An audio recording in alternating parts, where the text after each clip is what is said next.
اس کے بعد پھر اس کے اوپر جو ایک آدھ سائن رہ جاتے ہیں وہ پھر ایک مخصوص شخص سے مخصوص ڈیٹ کو وہ سائن کرائے جاتے ہیں جب ایک مخصوص بینچ بیٹھا ہوتا ہے، اور پھر اس مخصوص بینچ میں جس میں جسٹس قاضی فائز عیسی صاحب اس کی بینچ کی سربراہی کر رہے ہیں، وہاں وہ جو ہے وہ درخواست لے کر جائی جاتی ہے، اور اس درخواست کے اوپر نہ صرف فوری طور پر از خود نوٹس لے لیا جاتا ہے بلکہ جو ہے وہ لوگوں کو بلا بھی لیا جاتا ہے کہ آ کر جو ہے وہ جواب دیں۔ حالانکہ اس کا ایک طریقہ کار ہے جو آئین اور قانون کے اندر لکھا ہوا ہے کہ کوئی بھی جو درخواست ہے، چاہے کسی صحافی کی ہو، کسی جج کی ہو، کسی جرنیل کی ہو یا کسی عام آدمی کی ہو، قانون سب کے لیے برابر ہے۔ وہ درخواست سب سے پہلے جناب جاتی ہے سپریم کورٹ کے رجسٹرار آفس میں، اور وہاں پر وہ دائر ہوتی ہے، پھر اس کے اوپر لگتا ہے ڈائری نمبر، اور اس کے بعد پھر فیصلہ ہوتا ہے کہ یہ چیف جسٹس صاحب کے پاس جائے گی، اور پھر چیف جسٹس جو ہے وہ اس سارے معاملے کو دیکھتے ہیں، خود بھی دیکھ سکتے ہیں، اور یہ بھی ہو سکتا ہے کہ اگر کوئی جج جو ہے وہ کوئی کیس سن رہا ہے کسی حوالے سے، وہاں پر اس کے پاس کس قسم کی کوئی چیز آتی ہے تو وہ اس قسم کی کوئی درخواست جو ہے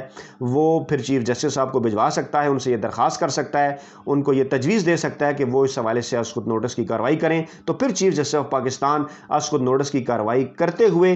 خود بھی بینچ بنا سکتے ہیں، خود سربراہی بھی کر سکتے ہیں، کسی اور رکن کی سربراہی میں بینچ بنا سکتے ہیں، اس جج کے پاس بھی بھیج سکتے ہیں اور اس جج کی قیادت میں بھی بینچ بنا سکتے ہیں، لیکن بہرحال یہ تمام تر صوابدیدی اختیارات صرف اور صرف چیف جسٹس کے ہیں۔ اب معاملہ جناب یہ ہے کہ جسٹس قاضی فائز عیسی جو کہ اس ملک کے اندر خود کو آئین اور قانون کا سب سے بڑا ماہر گردانتے ہیں،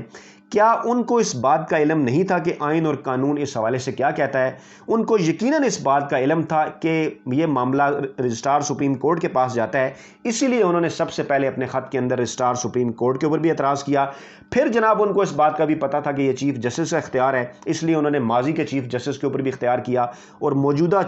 جو ماضی کے چیف جسٹس ہیں ان کے اوپر بھی تنقید کی، اور جو اس وقت موجود ہیں چیف جسٹس ان کے اوپر بھی تنقید کی، یعنی کہ سارے معاملے کو انہوں نے جو ہے وہ سیاسی بنانے کی کوشش کی۔ اچھا، اب معاملہ یہ ہے کہ اس ساری چیز سے فوائد کیا حاصل کیے جانے تھے؟ فوائد دوستو اس ساری چیز سے یہ حاصل کیے جانے تھے کہ کسی طریقے سے یہ ثابت کیا جا سکے کہ پاکستان میں جو ہے وہ صرف اور صرف انصاف جسٹس قاضی فائز عیسی صاحب کر سکتے ہیں۔ اس ملک کی جو سپریم کورٹ ہے، اس ملک کی سپریم کورٹ کے جو باقی 16 ججز ہیں وہ آئین اور قانون نہیں جانتے، وہ آئین اور قانون کے مطابق فیصلہ نہیں کر سکتے۔ اگر اس بات کو مان لیا جائے،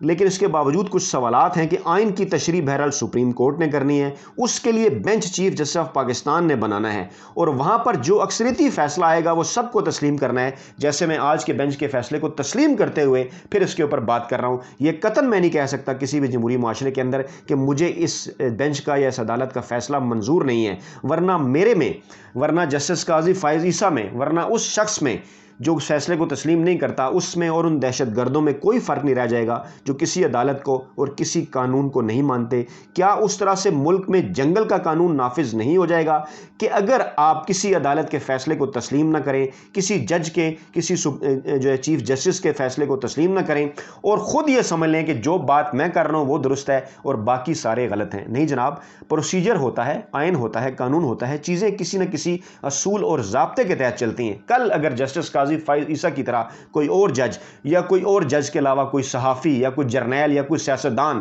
یا میں یا آپ کوئی بھی اٹھ کر یہ کہہ دے کہ میں چیف جسٹس کو نہیں مانتا، میں سپریم کورٹ کو نہیں مانتا، میں زیادہ آئین اور قانون جانتا ہوں، تو مجھے خود یہ بتائیے کہ اس ملک کا نظام جو ہے وہ کیسے چلے گا، اس ملک کا نظام کیسے آگے بڑھے گا؟ دوستو، اس لیے میں اس فیصلے کو مانتے ہوئے، اس فیصلے کو تسلیم کرتے ہوئے یہ کہنے پر مجبور ہوں کہ اگر جج صاحبان جو معزز جج صاحبان ہیں 5 رکنی بینچ کے، اگر کیا ان کے سامنے کسی عام شخص کا کیس آتا، اگر کیا ان کے سامنے اس قسم کی حرکت کسی ایک ایسے شخص نے کی ہوتی جو کہ آئین اور قانون کی زیادہ سمجھ بوجھ نہیں رکھتا، یا ان کی عدالت کے اندر، کمرہ عدالت کے اندر، ان کے سامنے زیر سماعت کیس کے اندر کسی شخص نے کوئی اس قسم کی بات بھی کی ہوتی، تو کیا اس کے خلاف توہین عدالت کی کارروائی نہ ہوتی؟ کیا اس کا دماغی معائنہ نہ کرایا جاتا؟ کیا جس جگہ پر وہ موجود ہے، چاہے وہ سیاستدان ہے، جرنیل ہے یا کسی اور اہم ترین عہدے پر ہے، اس عہدے سے اس کو ہٹانے کی بات نہ ہوتی؟ ماضی میں ناظرین ایسی مثالیں بھی ہیں، پوری دنیا میں ایسی مثالیں بھی ہمارے سامنے ہیں،